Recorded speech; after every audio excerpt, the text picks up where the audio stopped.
the session and introduce today's Paolo. Okay, thank you very much. It is really for me a pleasure to introduce you Professor Keri Facer. She is a professor of educational and social futures at the University of Bristol and also professor of public education at the Black Mountains College. Personally, I've never met in person, I would say, Keri, but we had a long conversation some years ago because that was a part of work that we are doing with other colleagues like Radhika Gorur and also Romuald Norman. They are part of this European Network on Sociologists of Education that was part of a project on rethinking sociological critique. And that project, we met and interviewed Keri Facer. It was a very interesting conversation that it was about, I think, one of the key theme of the production of Keri Facer. That is the theme of the time and education. And of course, the presentation that will give us Keri, it will be about a key concept in her current investigation, which is the theme of the temporal imagination. Keri works in a range of different settings, from school to universities and to social movements and so far and so on. It's interesting because her work is across several disciplines. She collaborates with engineers and artists and so far and so on. In a way, we can say that her work is at the intersection of education, cultural studies, and future studies.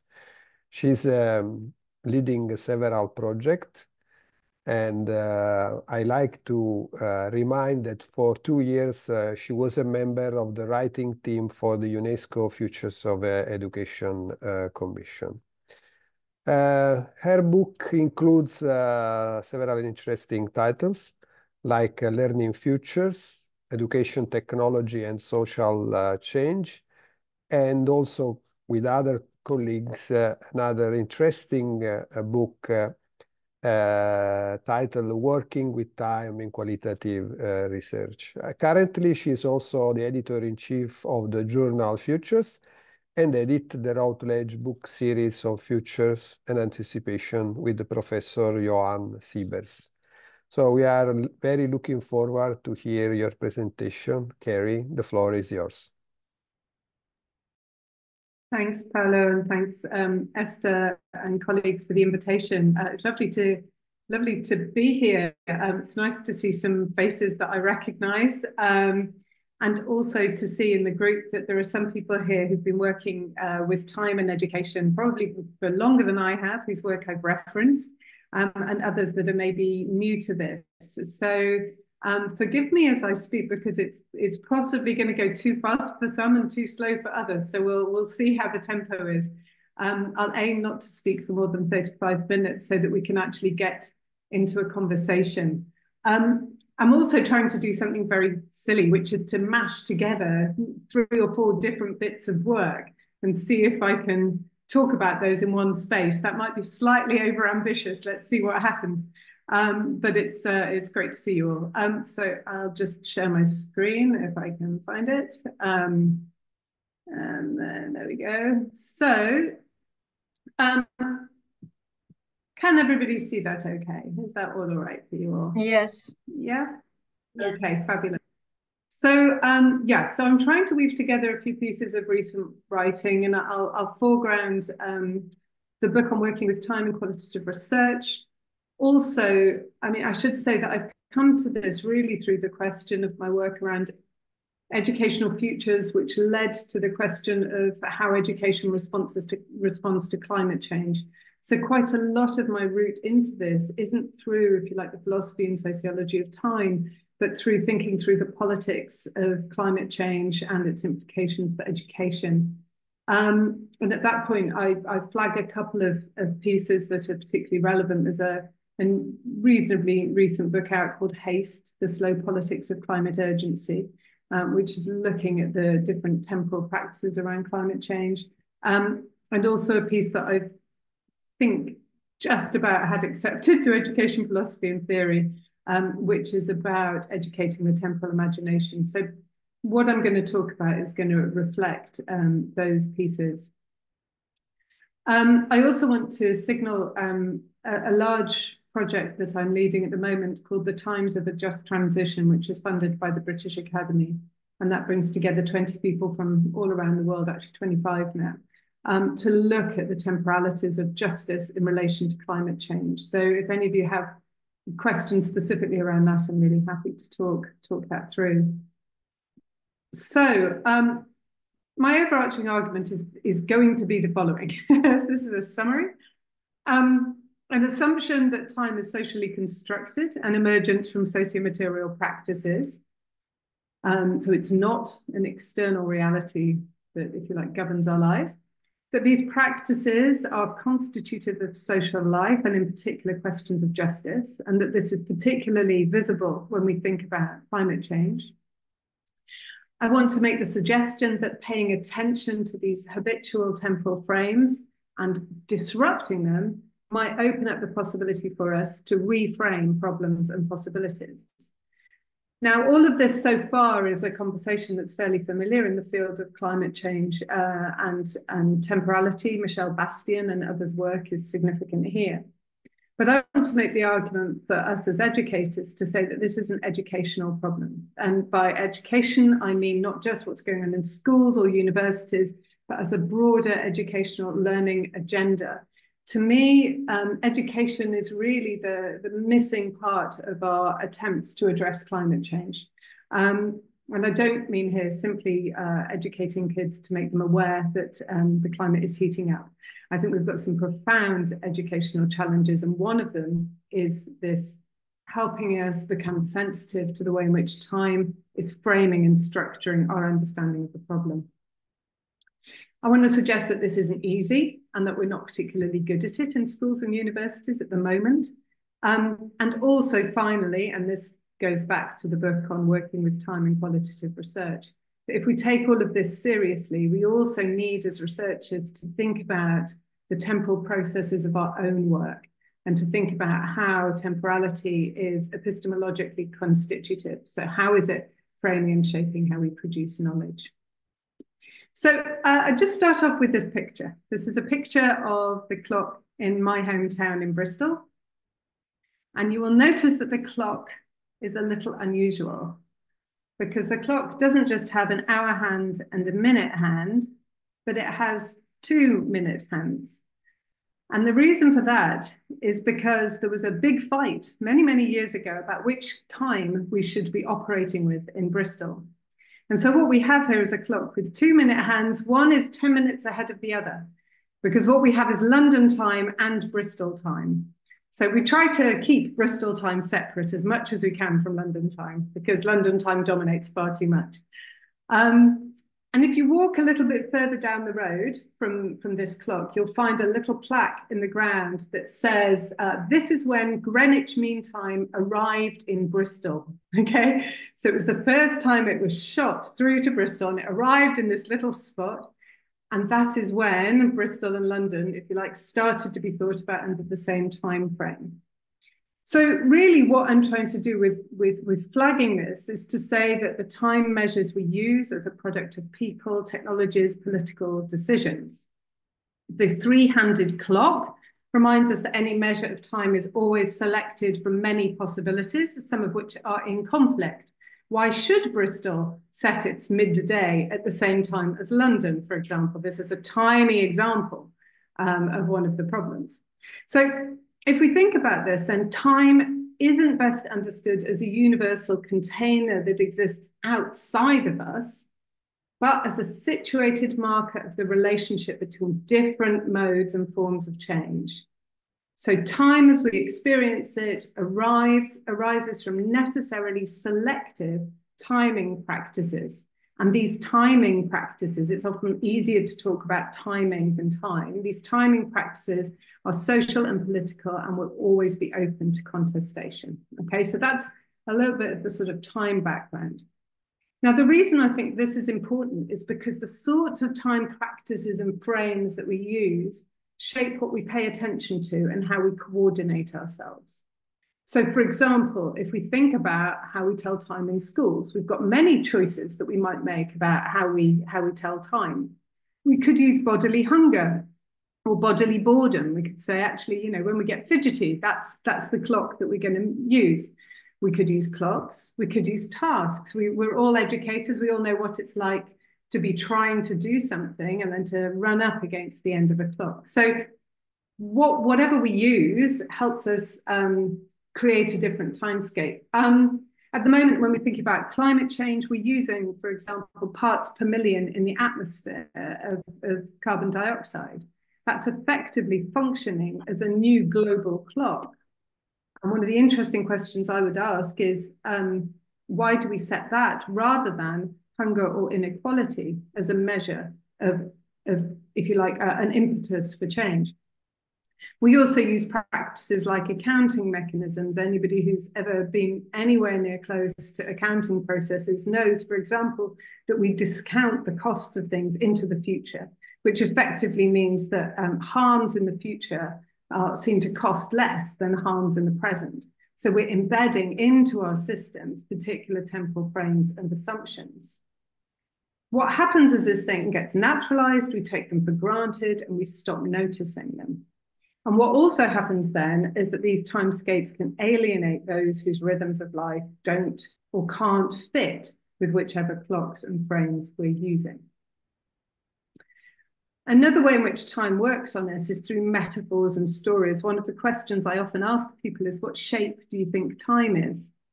Just take a little moment to think about that. What shape do you think time is? Now, there are different traditions of thinking with this. There are different societies and cultures that might dominate. I mean, everybody thinks of time in a whole load of complex ways. It isn't like there's one civilization that thinks it one way and another. Actually, there's many, many layers.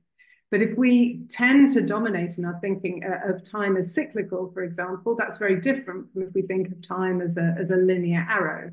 And we can see these frames acting as metaphors that structure our sense of what's desirable. So we get this mobilized in examples like Make America Great Again. Okay, that's a naturalized return, a return to a previous state. The big example in the UK was Take Back Control. So Take Back Control was part of the Brexit debate, and it suggested that there was a previous time in which we had control to which we would return. Since the COVID pandemic, we hear lots of narratives of things like learning loss and making up for learning loss, which implies a sort of linear arrow-based narrative of time. And similarly, when we're looking at climate science, we have, if you like, a vision of the end times when we're framing things around statements like we've got 10 years to save the planet. So why does any of this matter? It matters because these different stories of time and processes and structure and reflect social cleavages. So a really critical issue that we're facing at the moment is, on one level, we've got the framing of we've got to get to net zero to save the planet. Okay, so we've got a narrative, if we don't get there, there's going to be an apocalypse.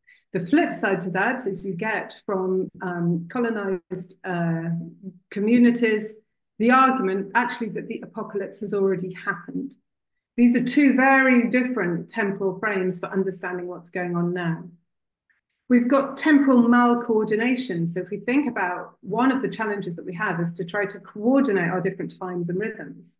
And what we've got is the emergence of malcoordination that produces social conflict, social stratification. So for example, we've got the time of industrial wind farms meeting the time of sheep farmers in Wales or reindeer herders in the north of Sweden. We've also got timing mechanisms that are practices through which power is being deployed. So we've got the intentional use and abuse of time. So if you think about Alex Stephan's work, he talks about slow interests and fast interests, asking which groups benefit from things going fast or moving slowly, who's setting the clock.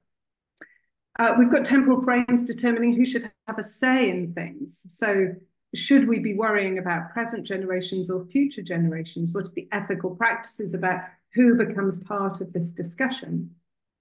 And then we need to recognize temporal practices produce real socially material effects. I'm doing a lot of work at the moment on rivers and river cleanups in the UK. And what's very clear is that the political cycles are completely incompatible with the more than human cycles that are at play in rivers.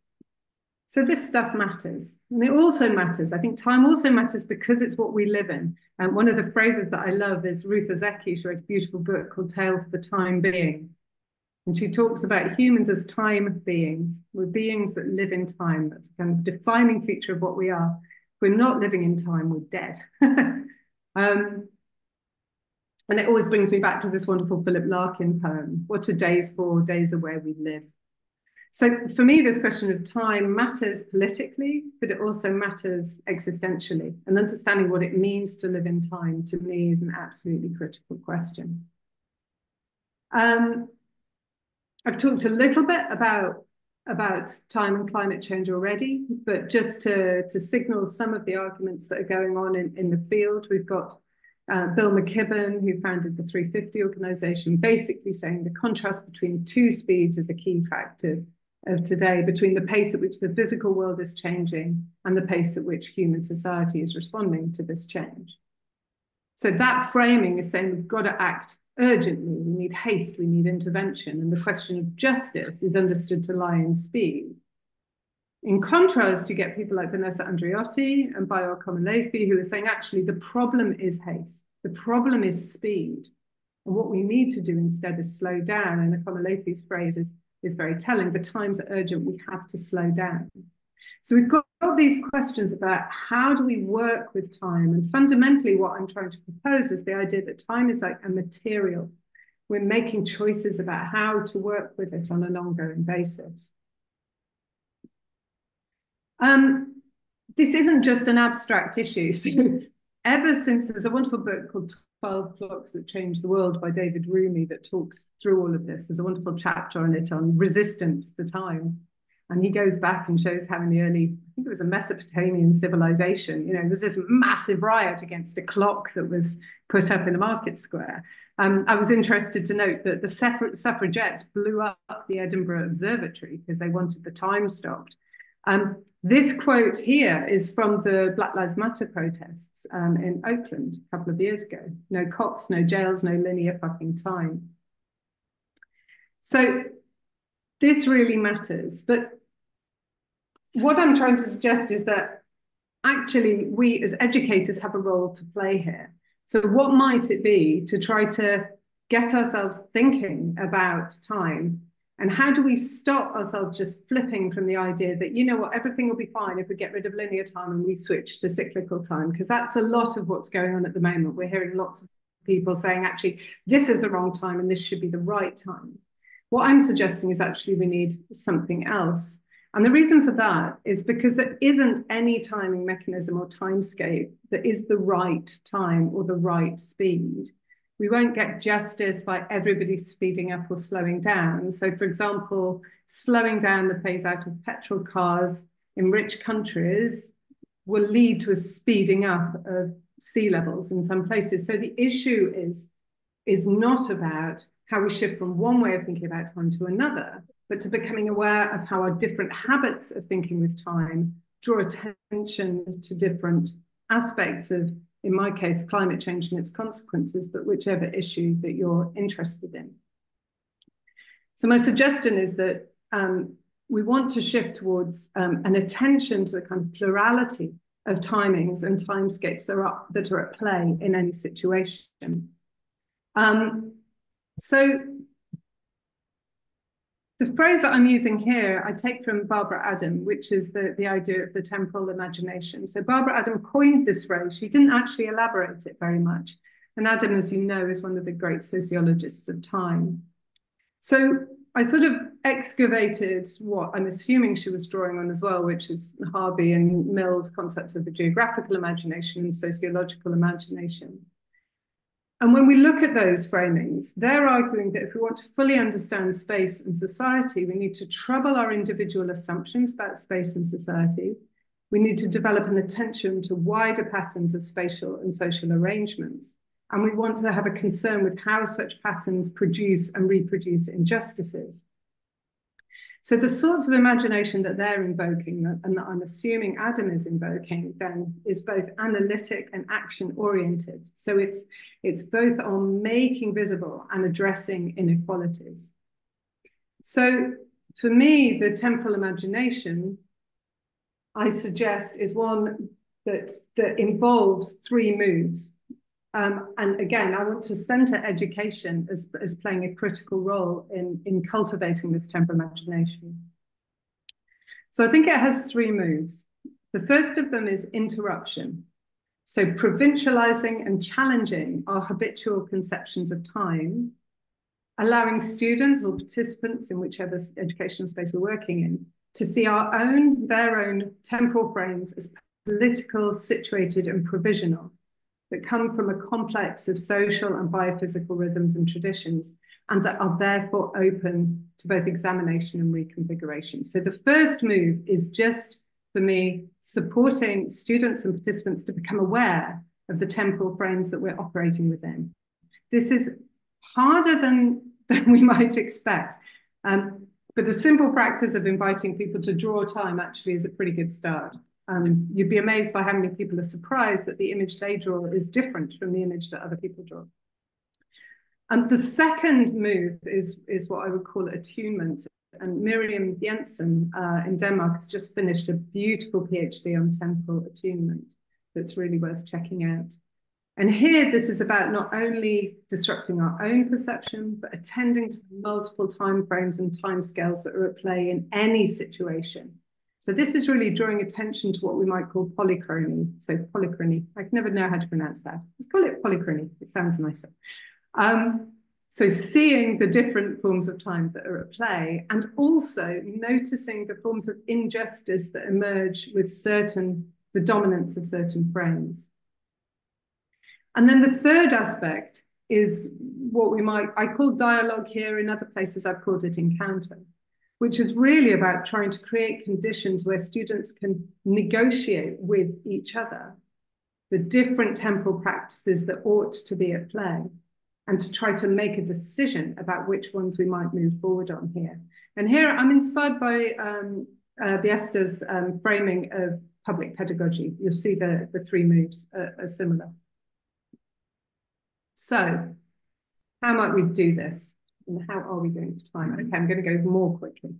So the concern that we have at the moment is when we look at teaching time in schools, that it's really not very explicitly taught. It tends to be taught within disciplines and reflexively.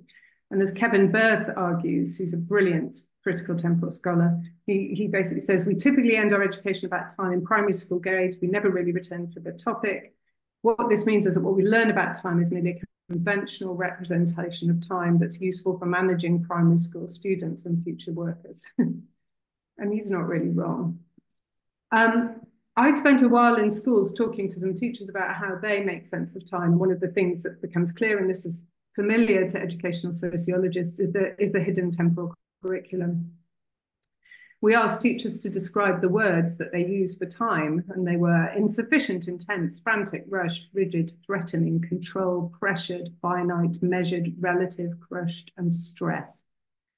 Teachers saw time as something that would be lost or managed or planned. And one teacher argued, with teaching the threat of time, all of our sanctions are associated with time. You can lose time, you can have it taken away. And that really landed with me, because it made me think, what is our assumption about what it means to live in time if this is how we are inviting students to experience it in schools? So the question that this took me to then is where else might we look for pedagogies or practices that might invite us to think about and with time differently? And I think there's 4 places that we can go, and I'd be really interested to hear if you have others. This is not a synoptic review. So we can turn to the really significant growth in Indigenous pedagogy and scholarship that's challenging Western modernist conceptions of time. We can turn to public and participatory arts practices. There's a huge growth in those that are often attempting to attune participants to more than human temporalities. We know that education philosophy has long been a site of reflection on the relationship between time and pedagogy. And then there's the fields that I've been working in, future studies, critical time studies, both of which have been trying to develop a theory and a practice of teaching critical reflection upon, if you like, the temporal frames that we're using. And if we look at those fields, I'm suggesting that we can see 5 clusters of practices emerging. So we can see practices of relational time, rhythmic practices, anticipatory and reparative practices, practices of temporal suspension and immersion, and practices of critical timekeeping. So I'll talk through these. So when we look at relational time practices, what we can see is work that is trying to support, and I'm going to use students or participants because I'm talking both about what's going on in schools, but also in arts-based practices, to help people become attentive to the deep times of land and the entangled time of humans with other beings. So, and so we see this, for example, in the work of Baraka Country Collective, who are working with Aboriginal and First Nations thinking in Australia, where the argument here is time is not abstract, it's not empty, it doesn't exist separate from more than human worlds. And so the pedagogies there are deeply land-based, engaging with time involves being in place. There's some very, very interesting work there, and with Tyson Yunker-Porter on, if you like, the images of time as a kind of constantly renewing practice, a spiral. So, for example, your great-grandmother is your child, would be one of the relational times that gets woven into this mode of thinking.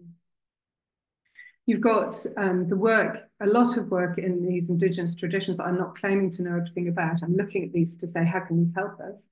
Are around storytelling and the way in which storytelling as a temporal practice connects past, present, and future. But we can also see in the participatory arts field, this image here, I'm not sure if you can quite see it. This is an image of a man sort of cuddling an iceberg, and it's an image from Olafur Eliasson's Ice Watch artwork, where he brought down, I think it was 5 large icebergs to sit in a public space so that people could hear inside the iceberg the popping of the gas that was releasing as it was melting. And his argument, it's a very contentious piece of work actually, but his argument was that this would allow people to engage with deep time. We've also got work like Una Chowdhury. She created a kind of giant whale to allow people to walk through it and to have the experience. She framed it as kind of rebirthing into the whale's interior and connecting to kind of patterns of death and decay and renewal over time. But I also want to include in this, and this is contentious because these are different ontologies, but the invitations from people like Catherine Yusuf to think about ourselves as living in geological life, as living between fossils. So we're both burning the fossils of the coal era, and we are becoming fossils, laying ourselves down as future fossils in the Anthropocene. So again, that to me is this invitation to, if you like, entangle our temporalities with those of others, and to really get out of an anthropocentric temporal frame. The second practices that I'm interested in are the sorts of work that are coming under what I would call the heading of rhythmic practices. Michelle Ahadaff-Jones' work on he calls it rhythmic intelligence. So these are pedagogies that invite us to pay attention to the patterns of life and to the periodicity of life. But we've also got a real growth in public pedagogies that are oriented towards rupture and the attention to the ending of time. So if we think about Joanna Macy's grief work, which is really about paying attention to loss, to interventions like the Extinction Gong, the Day of Remembrance of Lost Species, all of these are trying to surface our ability to connect with endings, to the finish, to the closure of rhythm or to disruption. And then we're starting to see the growth in things like wilderness, rites of passage, traditions. There's an increase all across the Western world in a kind of rediscovery of transition and threshold pedagogies that are about pulling, in particular, young people, but also people going through particular thresholds in life, out of everyday life into a threshold time to reflect on what it means to be in the world and then to return into it changed.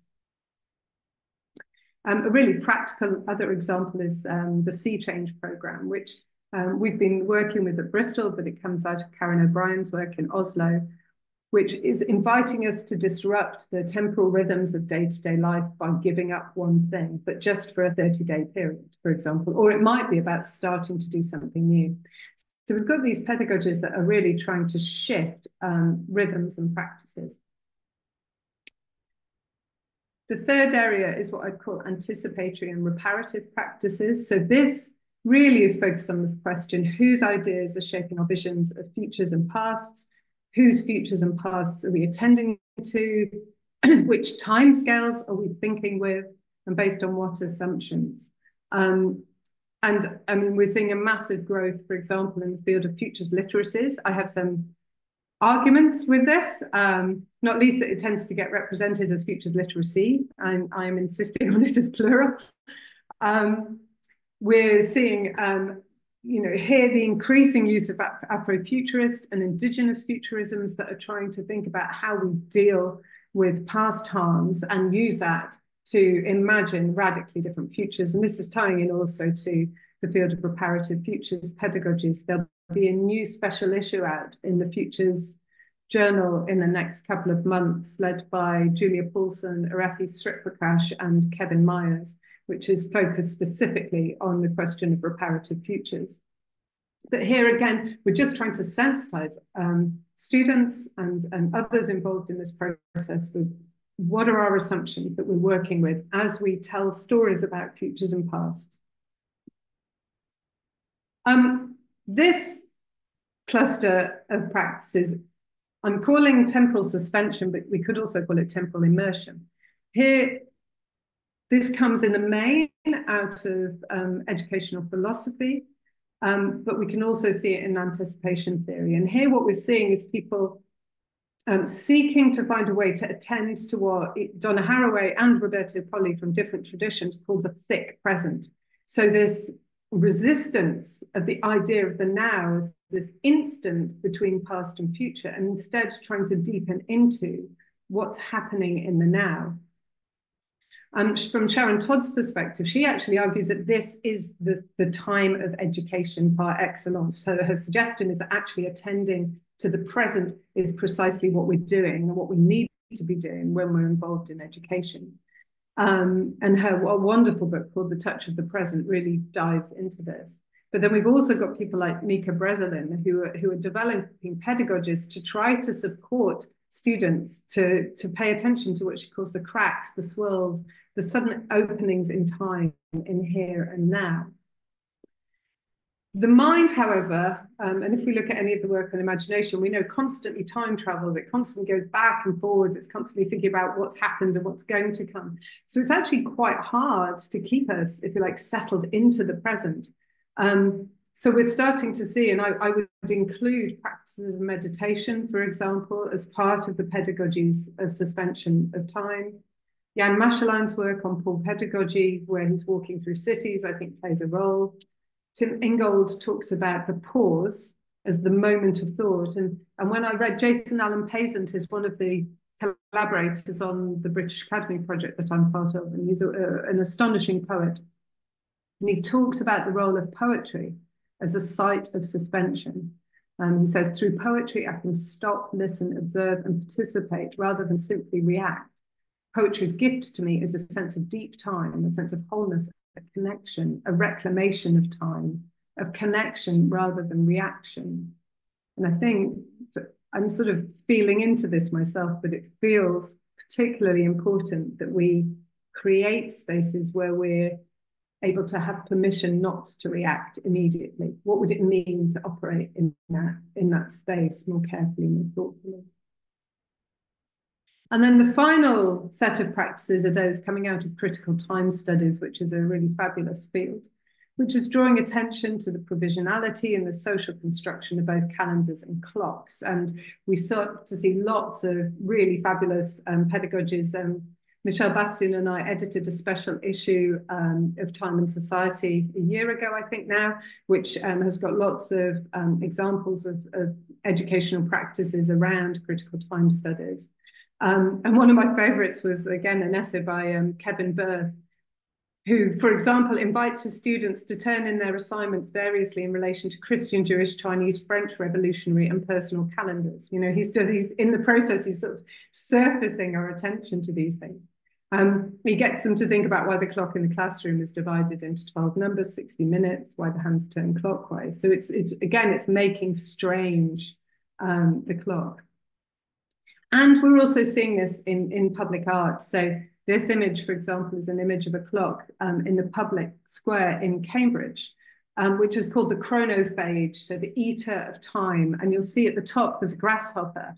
And the grasshopper is the name of the mechanism that Harrison, John Harrison, who developed one of the earliest small clocks that you could take on boats. And it's a grasshopper, and it moves the seconds forward bit by bit, but he's made it enormous in this clock, and it's actually an incredibly sinister thing to watch. But what he's doing there is he's playing off the mechanical time, and then you'll see these blue lights. These blue lights reflect atomic time, and what happens is, as the clock moves, every now and then it has to recalibrate its relationship with atomic time, and it shows that, it makes visible the constant work that is going on to maintain the idea of a clock that is keeping time. Interestingly, this clock has been subject to a lot of vandalism. So it's fascinating the extent to which this making visible of time, and particularly this, I think the grasshopper of time, is causing significant emotional reactions. So when we look at all of that, I think what we get is a whole set of questions we might ask that come out of each of these practices. But my suggestion really is that what we might call temporal pedagogy is not one of these, but it's about combining them. Because if what we want to do is provincialize our habitual conceptions of time, if we want to tune ourselves into these different frames, and if we want to participate with others, we need to both put these practices into dialogue, and we need to create conditions where we say, well, which temporal frames are we going to be working with and why? And to use that as a moment of decision, if you like. So this is a project that I was doing a few years ago with up in Uppsala, which was trying to put some of this in practice. It wasn't specifically designed for this, but it's a practice that I think starts to put some of this into reality. So we held what we called a council on the River Furus. This is a river that runs through the middle of the city. And we started off with a lecture from various water sites. So it was a big piece of public pedagogy. We had about 40, 50 people involved. It starts off with a lecture on the scientists, on the many different times of the river, the life cycles of the water and the species. People were invited to walk along it, to notice the rhythms of the activity. They were involved in a meditation at the river. Then we ran what Joanna Macy calls a council of all beings, where we invited people to speak for the different actors in the river. And then as humans, we would observe those, and we had a big discussion about whose timing and rhythms should dominate in that sort of space. So that, if you like, is the work that I'm thinking about around temporal pedagogy, why I think it's important how we might teach this differently. But I want to just wrap up with a reflection on the fact that time is obviously a component of our own work as researchers. HE scholars have been writing about this for quite a while. There's a great book, the title of which I can't remember just now, but Philip Vostell's been writing about this as well. So I think it's worth, for me, just recognizing the way that time is the medium and a resource for our own inquiries. Our own research is shaped by times prior to the ones that we're working in now, and we can choose to recognize or not. We can choose how we use time to build relationships or not. We can decide how we allocate resources to creating the possibility of human encounter. We decide how we want to deploy money to create time, and whose time do we value? Every time I read a research proposal that is claiming, co-production or commitment to community, I look at the budget and I ask how much time and money is being allocated to those people outside the university. We also operate in environments that demand results in certain timeframes. The entire concept of impact is a temporal frame that is being imposed on research that we can trouble and ask questions about. How long is this going to play out? So in this book, there's a chapter in it where we talk about, I want to suggest that the timescape of the university that we're involved in ourselves is epistemologically constitutive. So its rhythms, its temporal frames govern what it's possible for us to come to know. And as a result of that, we pulled together a little manifesto, which I just put up here as a provocation, to state that as researchers, if we take time seriously, if we want to work with time as method, we'll recognize our own existence in time. We'll question how our institutions shape our temporal practices. We'll explore how our disciplines frame our temporal imaginations. We'll get to know time as a material with which we're working. We will play, bend, and explore the affordances of time. We'll question and expand temporal conventions and subvert temporal stereotypes and tropes in research. The easiest example of this is that we always ask kids about their future. We always ask older adults about their past. What would happen if we just flipped that? We'll value temporal differences as powerful sources of knowledge and think about how our own use of time reproduces existing chronopolitics. And finally, we'll acknowledge that all time is a gift and that valuing this gift is a precondition for emancipatory research. And on that, I'm aware of time, so I'm going to stop. These are some of the papers and things that this is about. So thanks very much for listening. Thank you very much, Keri, for this very insightful presentation. It was really inspiring. And now it's time, for comments and questions.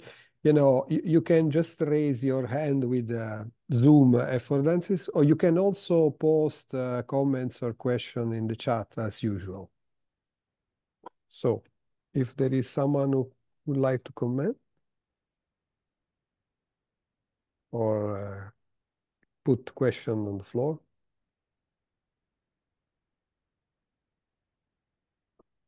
And if not, I'm very happy to ask you all questions. Yeah. So.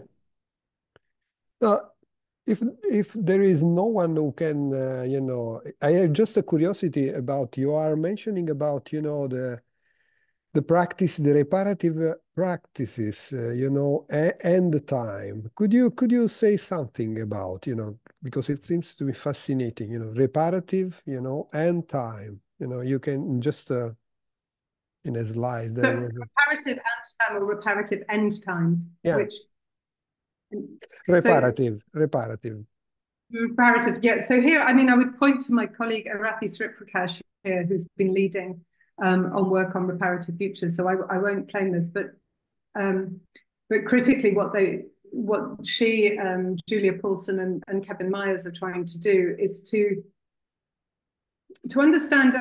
So if you think, let's take a step back. Most futures studies and most futures-oriented work tends to start from, if you like, a ground zero position, and it says we are here. Let's figure out where we're going to go. At most, it might look at some historical trends and think about how we project those forward. What Arathi and Julie and Kevin and colleagues are trying to do is to say, well, how do we pay attention, if you like, to the harms and the injustices that are produced in the past? And what would an approach to thinking about futures look like that attempted to repair or care for those? So what you've got is a different, you've got there, if you like, an attempt to frame a different sort of metaphor for thinking with futures there. So rather than futures as being a kind of modernist times arrow future vision onwards and forwards, you've got an attempt to sort of weave the past back into the present in some way and to see past, present, and futures as sort of in constant dialogue with each other. And so the question would be, well, what would it mean to work in that way? They've got 14 brilliant papers that will that talk through that in a range of different sites. So it's well worth a look. Okay, thank you. Thank you for, your comments and explanations. There are other, questions? Okay, yes, there is a question from Jan von Bokel, please. Hey, yes, good to see you, Keri, and to listen to your words affect many thoughts, and probably others have them too. It's very rich what you shared. What I wondered is that by focusing so much on time and maybe not on the relationship of time and space, does that not open up or lead to another kind of Western preoccupation, that we have one space for time and another space for space? There's a country, a Western band called Donna the Buffalo, and they have a song called "There's No Place Like the Right Time." And I think this connects to this idea that if we expand the now, that the place where this expanding of the now is happening is not at all irrelevant. Yeah, I mean, I agree with you. I suppose what I'd see this work doing is an intervention in an ongoing conversation.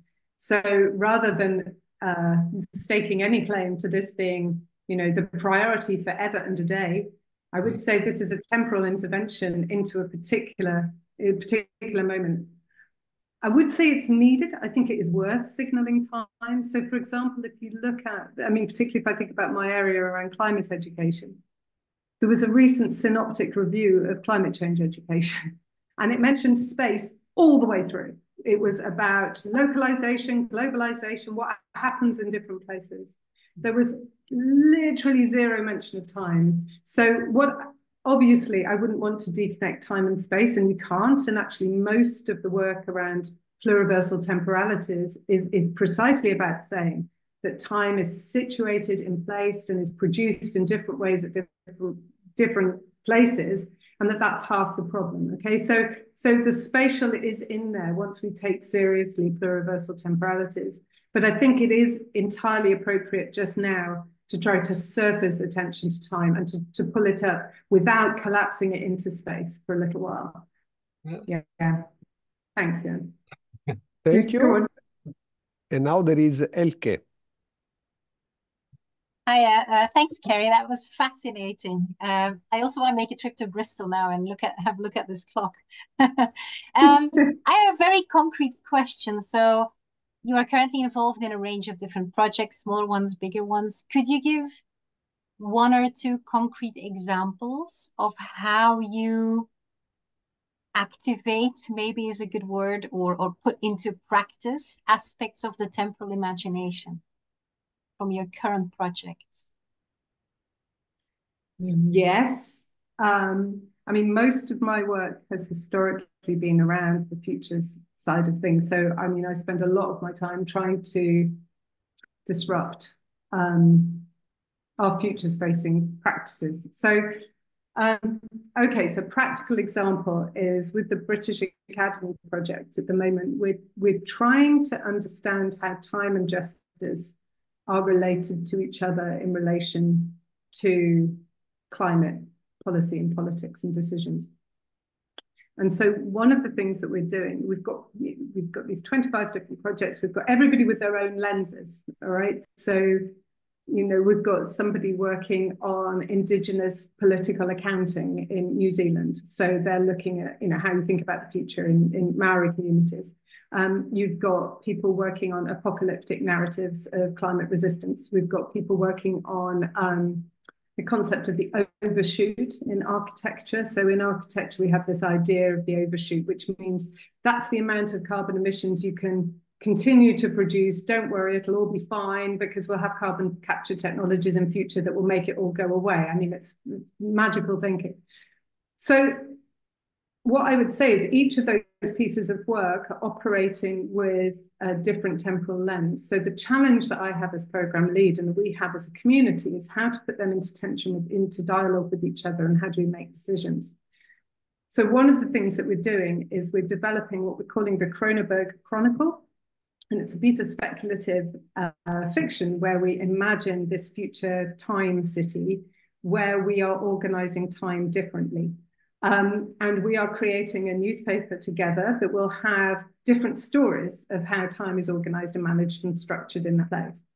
So, for example, that would be one, if you like, artifact or mediating mechanism around which we can think about how we negotiate that. A critical one of these is likely to be around, there's a new institution set up in Barcelona called the Time Office. So this office has understood, this comes out of feminist city planning, which is actually brilliant, which has realized that cities are very badly organized for marginalized communities who have to get around at different times of day, can't get in and out. And so they're saying, actually, there is a justice issue around how we organize the timings of our infrastructure. So I think what we'd be looking at is thinking through the concept of the Time Office. What is it? What are the time structures and infrastructures that we think ought to be put into place? So that would be a site where we negotiate that particular discussion. So, but what you're getting is pretty hot off the press, what I'm writing here. Most of it's pretty theoretical at the moment. We're just trying to figure out how to make it work. Yeah. So based on what you're saying, there's kind of two dimensions. There is, of course, the content of what you're researching, like, you know, an investigation into this Time Office, but there's also your own dealings with temporal aspects of your own, you know, how you organize your work, for example. So there's always these two layers, if you wish. Yeah. Yes, absolutely. I mean, that second aspect I haven't talked about, but when people ask, you know, what difference has it made? I mean, I don't know about the rest of you, but I have been governed by an online calendar for much of my work life. And I have tended to have a concept of time as a thing that gets filled.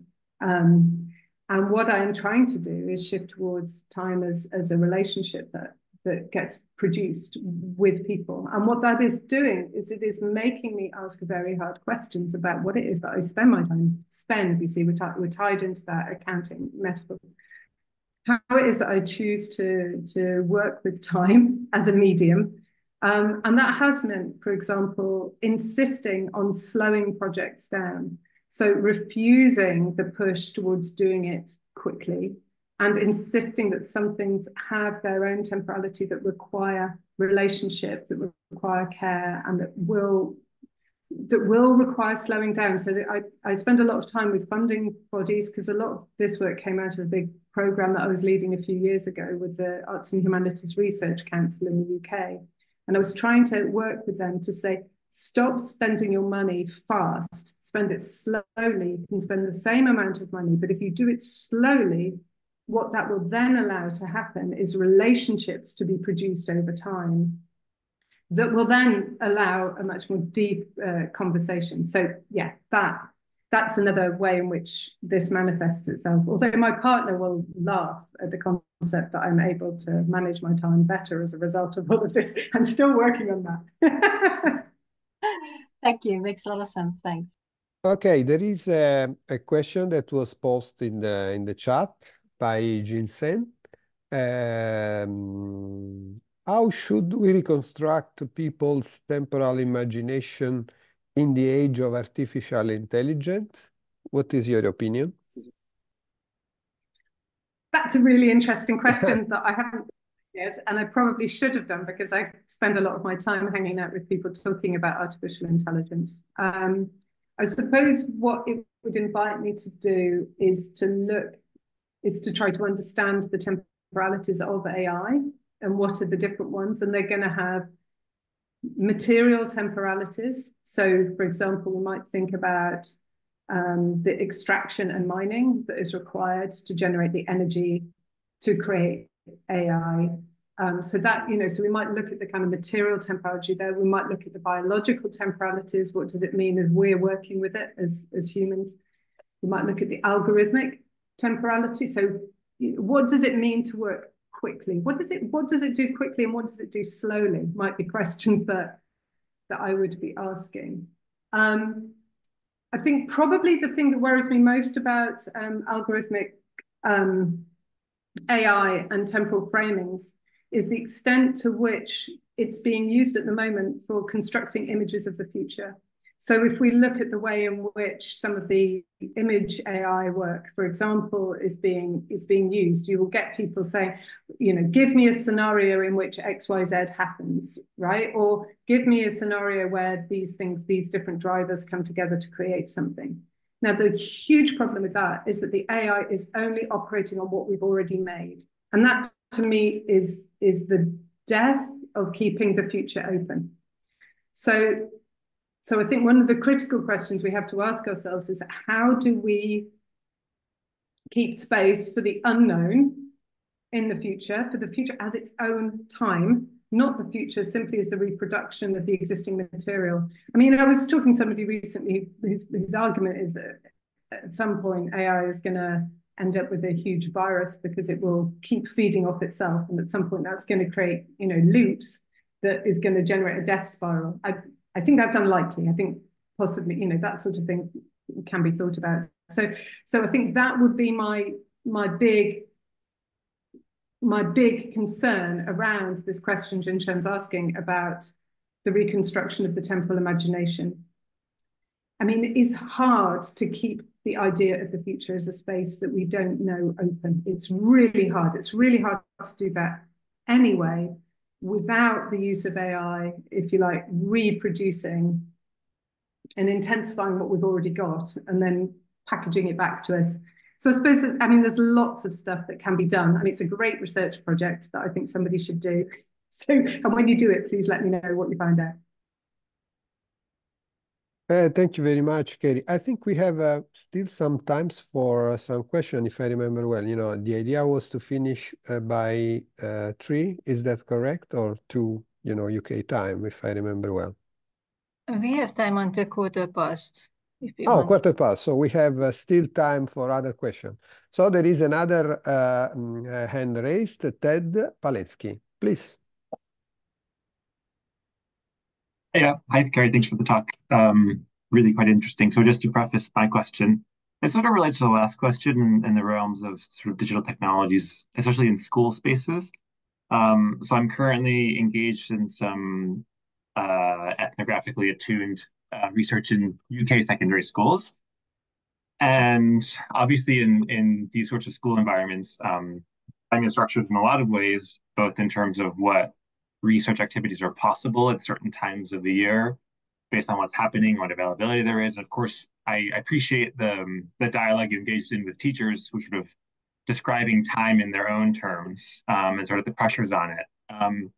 Something I'm particularly focused on is digital platforms in these school spaces, such as Microsoft Teams, and how they have ways of sort of structuring both time and experience. I'm curious about the first move you mentioned in the talk about interruption.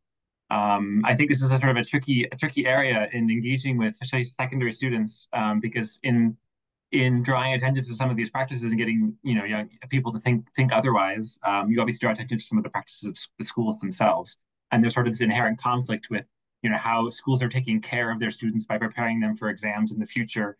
And of course, sort of our other pressures. I was wondering if you had sort of thoughts or reflections on that. I know you've done a bit of work with Neil Selwyn on educational technology in a more distant past, but I was wondering if there's any thoughts on some of that work, especially in the context of schools themselves. So yeah. Yeah, I mean, it's pretty dangerous going into schools and saying, how is time organized, and maybe we could do it differently. I mean, if you go there, that is, schooling is almost by definition a practice of temporal control, temporal and bodily management. So to me, the critical thing, nice to see you, Preet, bye. To me, one of the critical things is to be situated around this. So I would frame this less as, because I mean, if you think about the whole history of education, it swings between there is no time and we shall be open and it'll all be lovely and emergent and we deal with the body, and time should be controlled and disciplined and people have to learn to adapt themselves to what's coming. And I tend to actually suggest that our quest, this is what I'm trying to resist. It's not about saying there's only one way of doing it. It's about to what ends, to what purposes. Sometimes it is very useful to have coordination devices that get X number of people in the same place at the same time that we agree to work on together. And other times we might want to say, actually, we need a bit more openness, we need a bit more space, we need a bit more flexibility. So what we tend to do is kind of try to intervene in the situation to flip it to another state, if you like. Whereas actually what we might want to get to is more of a kind of repertoire of temporal practices that we choose intentionally. So, I mean, ages ago, I would be working on, some student-centered work. And the question was, can we create a space within the school to create time for task-based, student-led activities, rather than having to fit it within a particular timetable? So you're not trying to say, how do we shift everything? How do we de-coordinate everything? Human coordination is helpful. It's about actually how do we choose when and where we apply these things. And I mean, the difficulty is we get lazy, we get one that seems to work, and then we use that for everything. So it is about keeping it alive and keeping it dynamic in and of itself. I mean, this is the difficulty though with the digital platforms, is that they're deeply totalizing. And, I speak as a recovering ed tech person. I spend quite a lot of my time trying to say, actually, you know what, lots of this isn't a great idea. How do we create a bit more spaces that are independent from all of this? So, yeah, I mean, the relationship between the digital and temporal is a really massive area that is worth digging into a lot more. Yeah, that's a really good point. And I think also to just quickly add to that, I think the appeal to not sort of going between two binaries or deterministic binaries is a good one, and also finds a lot of sort of, I think, inherent appeal in educators themselves to sort of hold these spaces open for other other kinds of. So I think I take that really. I appreciate that thoughtful response. I mean, the thing it reminds me of, I don't know how many of you remember Michael Fielding's brilliant work on the functional and the personal in education. And Michael basically said, we've swung between the functional, i.e. the instrumental framing of education, and the personal, i.e. the kind of subjective. And his argument is actually it's not one or the other. The question is, how do we make the functional in service of the personal? So for me, again, the questions with things like AI and the digital is not, is it one or the other, but which ones do we choose to put in service of which other ones? All right. So sometimes efficiency is really useful. I think there are certain things that we could make much more efficient. I speak as somebody who's fighting teams constantly. I mean, frankly, if Teams was functional, I'd be delighted, but it's not. It's a very poorly designed system, and there's never been user tested by anybody. That's a different topic. But, the point is there are certain things that we do want to make more efficient and faster, and there are other things that we want to slow down. So again, it's about this repertoire. It's not about fixing one thing or the other, like slow is good, fast is bad, fast is good, slow is bad. It's actually about us getting to a bit more of a, frankly, a grown-up relationship with time having different qualities and flavors. Okay, so there is now Caroline Massen, please. Thank you very much, Keri, for a wonderful talk. I can relate to it. Something that is puzzling me for a while now is this occupation with time, given that the past and the future is constantly influencing our present. Isn't that actually problematizing this open-endedness that we need to do things differently, to trigger our imagination, how we can do that? And one of the things that I have been discussing lately with actually my husband is there is this story about a patient. He's called HM. He was famous, I think, in the 80s of last century. And he lost his memory, and he lost his capability to build up memory. So that means he was actually constant in the present. And every day his wife came in. He said, "Oh, there you are. I finally woke up out of my coma." And yet he also knew how to play the pianos, and he used to be a brilliant conductor. And there was all this stuff that he still had somehow memorized in him. And being truly open to the future and seeing the future as open, I think is like that patient, being like that patient. And one of the things that I'm thinking about is how does that relate to cultivating awareness? Because it means that we have to be able to become aware in the broadest possibility that we can to determine how we are going to act. So there are three things actually: time, cultivating awareness, and action. What is your take on that? I'm curious. Okay, yeah, that's not a big question at all. Yeah, there's a lot in that. Thank you. I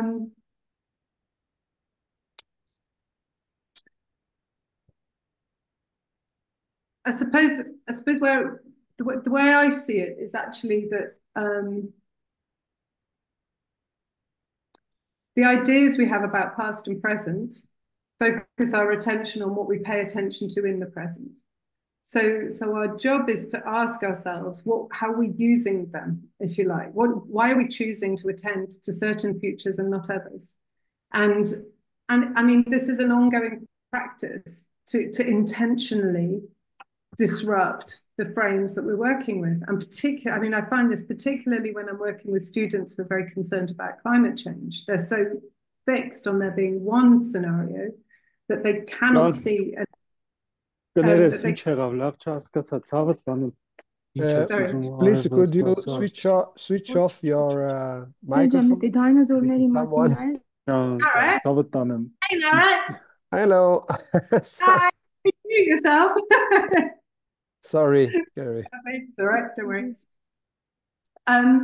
So you know, I think that the question is what are the choices that we're making about what we attend to in those futures and past. So for me, that involves things like reading newspapers I don't like, and inviting people to read newspapers they don't like, and it critically also brings me back to the question of listening. So to me, actually, the thing that I really want to work on next is, what does it mean to listen?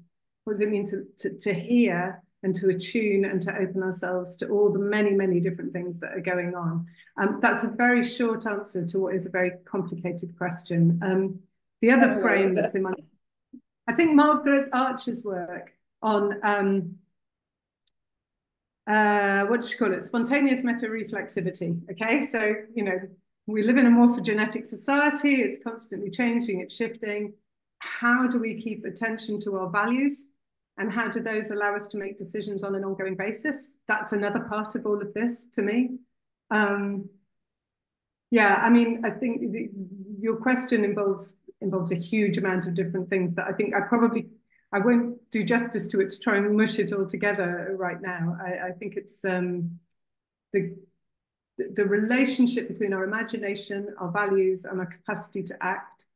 All of those, that tripartite relationship is something that we absolutely need to drill down into, and to keep doing that. I mean, I think it's an old question that we keep coming around to. I mean, Polanyi was talking about it, and Misha has talked about it a lot. So, you know, this is the nature of the work to me. The reason I struggle to answer your question is because that to me is the nature. That is the heart of what it is that we're trying to work out now.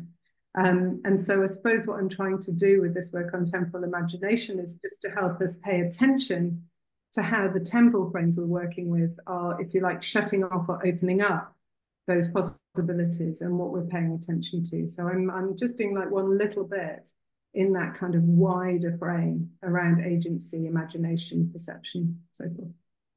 Okay, there is Thank you very much. Maybe the last question from Miriam Reynolds, please.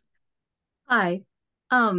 Sorry, it's speaking of time, it's 11:10 here. Calling from Melbourne.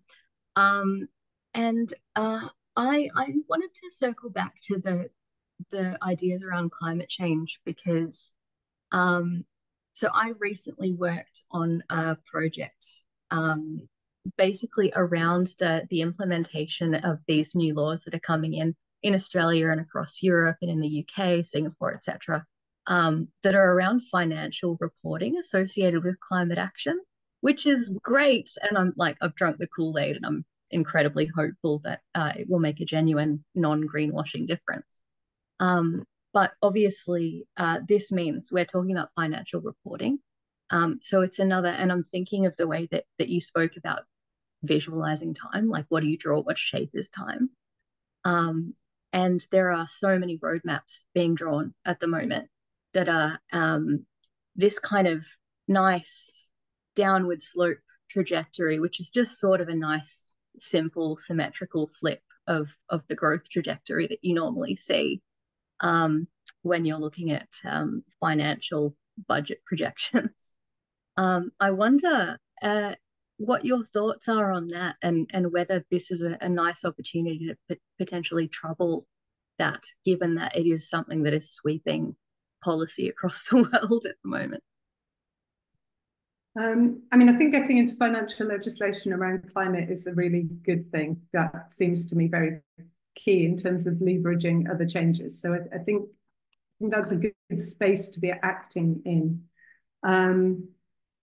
I suppose what I would say is I worry about anything that frames everything as future problems, future trajectories, future targets. One of my questions is why are we setting an agenda for what happens next as opposed to what happens now? So that I think the history of the climate field and the environmental field has been 50 years of deferral into the future away from the present. So I suppose my worry about roadmaps and strategies is that they're very, very easy to write and they're very, very difficult to deliver and to translate into something. So I suppose one of my invitations would be to say, if we're using those, actually, how do we use them to really anchor into what's happening now and figure out what it is that we can be doing now? Because far too often it is a kind of constant deferral. So I suppose that would be my question. I'm not close enough to that work and to that legislation to understand the dynamic you're talking about particularly. I suppose the person whose work comes to mind, particularly in your area, is Matthew Scobie, who's working in New Zealand precisely around Indigenous accounting practices. So Matthew's work, working with Maori on South Island, is precisely that they resist the concept of working with futures, because that's not a temporal frame that makes sense, as Matthew tells me, in terms of care for the present, because it is a projection off, if you like, into another space and another time. So I suppose what I would say is I would check out the work that's going on in Indigenous accounting, because I think that might actually give a really interesting hook into thinking about this differently. I don't pretend to be close enough to it to be able to represent it, but I think it might give a different angle. I am increasingly concerned about futures work that projects roadmaps and doesn't understand or answer the question, how have we got to where we've got now? Because we have known about climate change since the 1900s. We've had it discussed in major political forums since the 1970s. So there are reasons we've not made the changes that we need to achieve in the time since then. And the reasons for that are obfuscation, intentional blocking, fossil fuel interests. And so I suppose what I would be saying is, is it useful also to look back at what's blocked, if you like, roadmaps from being successful in the past, and build that in now? Okay, so if we know that that's what's happened in the past, how do we build that in to our thinking about what might happen in the future, so that we can name, if you like, what we're up against? I think we need a lot more naming of what we are actually up against and a lot fewer targets. That would be my instinct around all of this. So again, it's about pulling the, not just sitting kind of imagining a future. Okay. Yeah. Thank you so much. Thank you very much, Keri. And so the time is over, and I'm sure there will be more to say, like the famous song of the Pink Floyd song several years ago. Anyway, maybe I can leave the floor for the latest word to Esther, just to remind the next seminar that there will be. I don't remember when, Esther. Yes, it's on the 6th of June, and Rachel Brooks will be our speaker. So hope to see you all there. I will send out a reminder with the registration link and all the details. Okay. Thank you very much to all. Thank you for coming. Thank you. Bye-bye. Bye-bye.